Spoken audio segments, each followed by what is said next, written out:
Welcome to the Varahi real estates. ఇప్పుడు మనం చూసినటువంటి ఈ ల్యాండ్ వచ్చేసి ములుగు మండల కేంద్రానికి దగ్గరలో ఉన్నటువంటి ల్యాండ్ ఇది. ఇది 60 ఫీట్ బీటీ రోడ్ నుంచి ఫస్ట్ బిట్లో ఉన్నటువంటి ల్యాండ్ ఇది. టోటల్ ల్యాండ్ వచ్చేసి 3 ఏకర్స్ వరకు మనకు సేలింగ్కి అయితే ఉండడం జరిగింది. ఇది ఇండస్ట్రియల్ ఏరియా ఇది. చూడొచ్చు మనం ఇక్కడ ఇండస్ట్రియల్ కూడా మనకు కనిపిస్తుంది. ఇది మెయిన్ రోడ్ ఇది. ఈ మెయిన్ రోడ్ పక్కనే మనకు ల్యాండ్ అయితే సేలింగ్కి అయితే రావడం జరిగింది. చూడొచ్చు మనం ఇది సేలింగ్ ఉన్నటువంటి ల్యాండ్ ఇది. మనకు ఏదైతే గేట్ కనిపిస్తుందో ఇదే మనకు సేలింగ్ ఉన్నటువంటి ల్యాండ్ ఇది. టోటల్ ల్యాండ్ వచ్చేసి 3 ఏకర్స్ వరకు మనకు సేలింగ్కి అయితే రావడం జరిగింది. ఈ ల్యాండ్ ఉన్నటువంటి లొకేషన్ నుండి NH44 అట్లాగే ఓఆర్ఆర్ అనేది 12 కిలోమీటర్ డిస్టెన్స్లో ఉంటుంది. అట్లాగే సరౌండింగ్ ఏరియాలో అన్ని కంపెనీస్ అయితే ఉన్నాయి. అట్లాగే ఫ్లిప్కార్ట్, అమెజాన్, ఫుడ్ ప్రాసెసింగ్ యూనిట్లు ఈ ల్యాండ్ ఉన్నటువంటి లొకేషన్ నుండి చాలా దగ్గరలో ఉన్నటువంటి ఏరియా ఇది. అట్లాగే ఈ ల్యాండ్ ఉన్నటువంటి లొకేషన్ నుండి మేడ్చల్ అనేది 7 కిలోమీటర్ డిస్టెన్స్లో ఉంటుంది. అట్లాగే JBS అనేది 80 కిలోమీటర్ డిస్టెన్స్లో ఉంటుంది.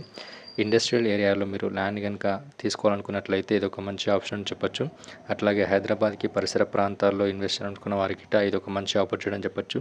ఫ్యూచర్లో చాలా డెవలప్ అయ్యేటువంటి ఏరియా ఇది. ఆల్రెడీ సరౌండింగ్ కంపెనీస్ కూడా మనకు రావడం అయితే జరిగింది. ఫుడ్ ప్రాసెసింగ్ యూనిట్ అనేది చాలా పెద్ద ఎత్తున ఇక్కడ నిర్మాణం జరుగుతుంది. మీకు కనుక ల్యాండ్ ఇంట్రెస్ట్ ఉన్నట్లయితే డిస్క్రిప్షన్లో ఇచ్చినటువంటి నెంబర్ని కాంటాక్ట్ అవ్వండి. Thank you for watching.